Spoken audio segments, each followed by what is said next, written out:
श्रेणी सुधार किंवा गुणसुधार योजना। आपल्याला माहित आहे मंडळानं श्रेणी सुधार किंवा गुणसुधार योजना सुरू केलेली आहे।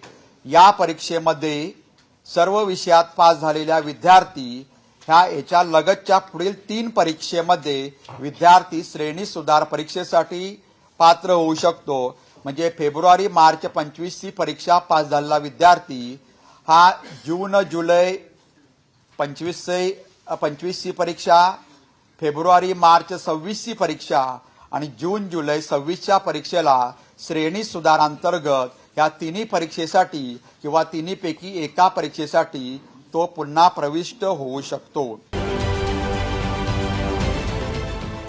देश विदेशातील प्रत्येक घडामोडींचे लाईव्ह अपडेट मिळवण्यासाठी आता साम टीव्हीच्या सर्व सोशल मीडिया प्लॅटफॉर्मला लाईक, फॉलो आणि सबस्क्राईब करा। तसंच सर्व नोटिफिकेशनसाठी बेल आयकॉन प्रेस करायला विसरू नका।